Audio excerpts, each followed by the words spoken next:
नमस्ते दोस्तों। स्वागत है आपका अपने यूट्यूब चैनल चंदन मिश्रा पर। आज हम लोग मैथ का बहुत ही इम्पोर्टेंट टॉपिक और इम्पोर्टेंट चैप्टर लंब वृत्ताकार शंकु राइट सर्कुलर कोन को पढ़ेंगे, समझेंगे और सीखेंगे। यह चैप्टर इतना इम्पोर्टेंट है कि हर एग्जाम में इससे क्वेश्चन बनते ही बनते हैं और ये चैप्टर बहुत ही ज़्यादा आसान है। बस इसके बेसिक्स और कुछ फॉर्मूले आपको याद रखने पड़ेंगे। मैं इस चैप्टर का एकदम बेसिक से बताऊंगा, जिससे जिस बच्चे को कुछ भी नहीं आता है, जिस बोलते हैं ना कि फॉर्मूला रटने में याद हो जाता है, रटने में दिक्कत होता है, प्रॉब्लम होता है, याद नहीं होता है, तो ऐसा कोई मतलब उनको प्रॉब्लम फेस करने को नहीं मिलेगा और वो पूरे वीडियो को अंत तक देखने के बाद इस सवाल को खुद से बना पाएंगे। कोई भी बच्चा मैथ में कमज़ोर या तेज नहीं होता, बस कमी होती है तो प्रैक्टिस की। जो सवाल को पूरा प्रैक्टिस करेगा, पूरा सवाल देखेगा, उसको ये सवाल समझ में आएगा। तो आप इस वीडियो को पूरा अंत तक देखिए, बेसिक देखिए और आपको वीडियो 100% समझ में आ जाएगा। इसके बाद आप अपने सवाल अपने हाथों से ये सारे सवाल खुद से बना पाएंगे। तो चलिए बिना समय बर्बाद किए हम लोग टॉपिक को शुरू करते हैं। दोस्तों, सबसे पहले हम लोग यह पता करेंगे कि शंकु होता क्या है और ये कैसे बनता है, इसकी आकृति कैसी होती है, इसके कौन कौन से अक्ष होते हैं, इनके पार्ट्स का क्या क्या नाम है। इस सब चीज़ों के बारे में आज हम लोग पहले बेसिक से समझेंगे। देखिए, लंब वृत्ताकार शंकु जो होता है वो बनता है त्रिभुज से। आप लोग जानते होंगे, इस नाम में ही है राइट सर्कुलर कोन, लंब वृत्ताकार शंकु। यह बनता है एक समकोण त्रिभुज से। समकोण त्रिभुज सबको पता है। समकोण त्रिभुज किसे कहते हैं?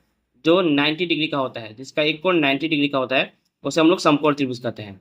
समकोण त्रिभुज में इसे हम लोग कहते हैं कर्ण, इसे कहते हैं आधार और इसे कहते हैं लंब। मैं इसका नाम दे देता हूं। ये ए हो गया ए, ये हो गया बी, ये हो गया सी। इस त्रिभुज के आधार का नाम बीसी है। ये जो आधार है इसका नाम है बीसी। कर्ण का नाम है एसी और लंब का नाम है एबी। जब हम लोग समकोण त्रिभुज के समकोण त्रिभुज के समकोण त्रिभुज के आधार यानी बीसी को अक्ष मानकर घुमाते हैं तो एक आकृति बनती है।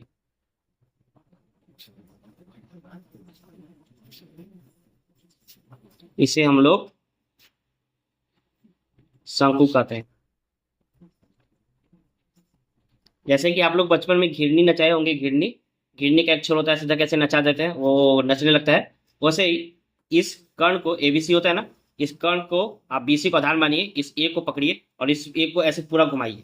जब इसको आप ऐसे घुमाइएगा तो एक आकृति बनेगी, इस तरीके की एक आकृति बन जाएगी। इसी को हम लोग कहते हैं शंकु। ये शंकु का ड्राइंग है। कुछ लोग ऐसे शंकु बनाते हैं, कुछ लोग शंकु को उल्टा करके बनाते हैं, है ना। लेकिन आप लोग अपने सुविधा के लिए आपको शंकु ऐसे ही बनाना है। ये भी शंकु का आकृति है। इस आकृति ऐसा आकृति आप कहाँ देखें? ऐसा आकृति आप देखे होंगे वो बर्थडे कैप में, आइसक्रीम वाला कोन में, और एक पेट्रोल डालने वाला होता है जिसे हम लोग भोजपुरी में कुपी कहते, कुपी, या मेहंदी लगाने वाला जो होता है वो भी शंकु के आकार की ही होती है। ये सब शंकु है। ये शंकु की आकृति होती है। इसे हम लोग शीर्ष बिंदु कहते हैं। ये जो ए था, इस ए को हम लोग कहते हैं शीर्ष बिंदु। यही ए यहाँ पे हो गया, इसे कहेंगे हम लोग शीर्ष बिंदु। ये देखिए, ये जो होता है शंकु का आधार। एग्जाम में कभी कभी पूछा जाता है कि शंकु का आधार किस आकृति का होता है। शंकु का आधार शंकु का आधार किस आकृति का होता है? वृत्ताकार होता है। शंकु का आधार किस आकार का होता है? वृत्ताकार। तो शंकु का आधार जैसे ही वृत्ताकार होगा तो आपको पता होना चाहिए वृत्त, वृत्त की इसे हम लोग कहते हैं अर्धव्यास, है ना। वृत्त के केंद्र से परिधि तक खींची गई रेखा को हम लोग अर्धव्यास कहते हैं। तो जैसे ही परिधि, ये केंद्र वृत्त का बात आया तो वृत्त का आपको परिधि पता होना चाहिए। वृत्त का परिधि का फॉर्मूला क्या होता है? सब कोई जानता है, 2πr। और क्षेत्रफल क्या होता है? πr²। ये आप लोग 9 क्लास में पढ़े होंगे।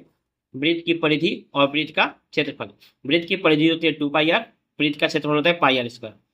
तो शंकु का एग्जाम में पूछेगा कि शंकु का आधार किस आकृति की होती है, तो आप बताएंगे शंकु का आधार वृत्ताकार आकृति की होती है। एग्जाम में पूछेगा कि शंकु के आधार का क्षेत्रफल बताओ, शंकु के आधार का क्षेत्रफल बताओ, तो आप बताएंगे शंकु के आधार का क्षेत्रफल पाई आर स्क्वायर होता है। एग्जाम में पूछेगा शंकु के आधार की परिधि बताओ, तो शंकु के आधार की परिधि होती है 2 पाई आर।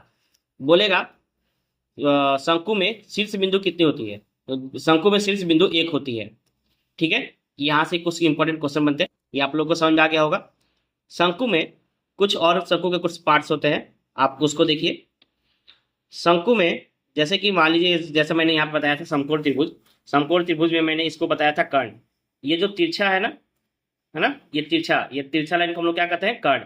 इसी तिरछे लाइन को हम लोग जब शंकु में पढ़ते हैं तो ये जो तिरछा लाइन है इसे हम लोग कहते हैं तिर्यक रेखा। क्या कहते हैं इसको हम लोग, तिर्यक रेखा। क्या कहते हैं, तिर्यक रेखा। क्या कहते हैं, जैसे ये देखिए तिरछा लाइन है ना, ये दोनों, इसी लाइन को हम लोग कहते हैं तिर्यक रेखा, तिर्यक रेखा। वृत्त में जैसे हम लोग अर्धव्यास को आर बोल के दिखाते हैं, वृत्त में हम लोग जब अर्धव्यास का बात बोलते हैं तो अर्धव्यास को हम लोग रेडियस यानी आर बोलते हैं। उसी तरह तिर्यक रेखा को हम लोग एल बोलकर दिखाते हैं। क्या बोल के दिखाते हैं, एल। ये जो है शंकु का ये जो आधार है, ये आधार के जो ये वृत्त का वृत्त के केंद्र से शंकु के शीर्ष बिंदु तक खींची गई रेखा को हम लोग कहते हैं ऊंचाई, हाइट।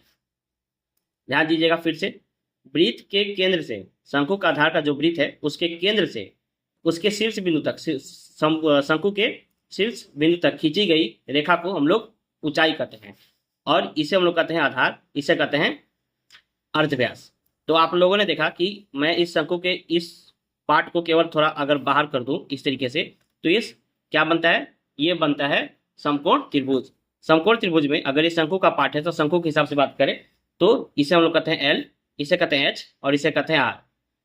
आप लोगों ने समकोण त्रिभुज का फॉर्मूला सीखा होगा, एच स्क्वायर बराबर P square plus B square. वही सेम फॉर्मूला यहाँ पे बन जाता है। यहाँ पे एच क्या हो जाता है, एल हो जाता है, पी की जगह एच हो जाता है, प्लस ये आर स्क्वायर। आप अगर चाहें तो इसी फॉर्मूले से आप इसको भी बना सकते हैं, लेकिन अगर आप चाहे तो दोनों एक ही है, दोनों में कोई डिफरेंस नहीं है। बस ये समकोण त्रिभुज का है और ये शंकु का है। दोनों फॉर्मूले कुछ बच्चे जो होते हैं वो दोनों फॉर्मूले का यूज करके बना सकते हैं, इसमें कोई ज़्यादा डिफरेंस नहीं है। बस आपको पता होना चाहिए, इसे हम लोग एच कहते हैं, इसे एल कहते हैं, इसे आर कहते हैं। एच बोले तो ये जो शंकु के आधार के केंद्र से शीर्ष बिंदु तक खींची गई रेखा को ऊंचाई कहते हैं। मैंने शीर्ष बिंदु बताया ऊपर में, शीर्ष बिंदु, इस बिंदु कहते हैं, ए को कहते हैं शीर्ष बिंदु। उसी तरीके से वृत्त का जो आधार, शंकु के आधार का जो परिधि, शंकु के आधार का जो अर्धव्यास है उसे हम लोग कहते हैं आर, अर्धव्यासी कहते हैं। और जो तिरछी रेखा है उसे हम लोग कहते हैं तिर्यक रेखा।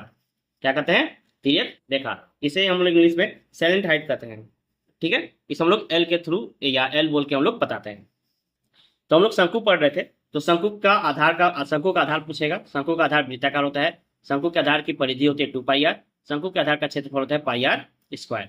हम लोग सीखेंगे अब शंकु के वक्र तल का क्षेत्रफल। अच्छा, वक्र तल क्या होता है, वक्र तल आप जानते होंगे, नहीं जानते तो मैं बता देता हूँ।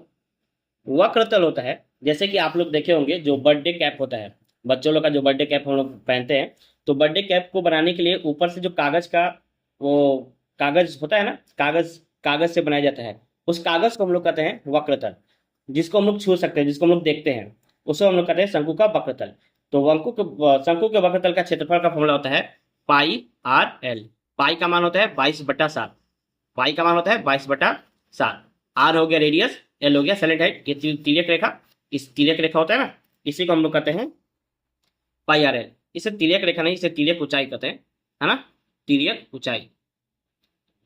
तिर्यक रेखा तो समानांतर रेखा होता है, माफ कीजिएगा, मैं तिर्यक रेखा तरफ से बोल रहा था, ये तिर्यक ऊंचाई होता है, तिर्यक ऊंचाई पाई आर एल, पाई आर एल। शंकु के वक्र तल का क्षेत्रफल होता है पाई आर एल। उसी तरीके से शंकु के समग्र तल का क्षेत्रफल, देखिए यहाँ पे समग्र तल क्या होता है, मैं आपको समझा देता हूँ।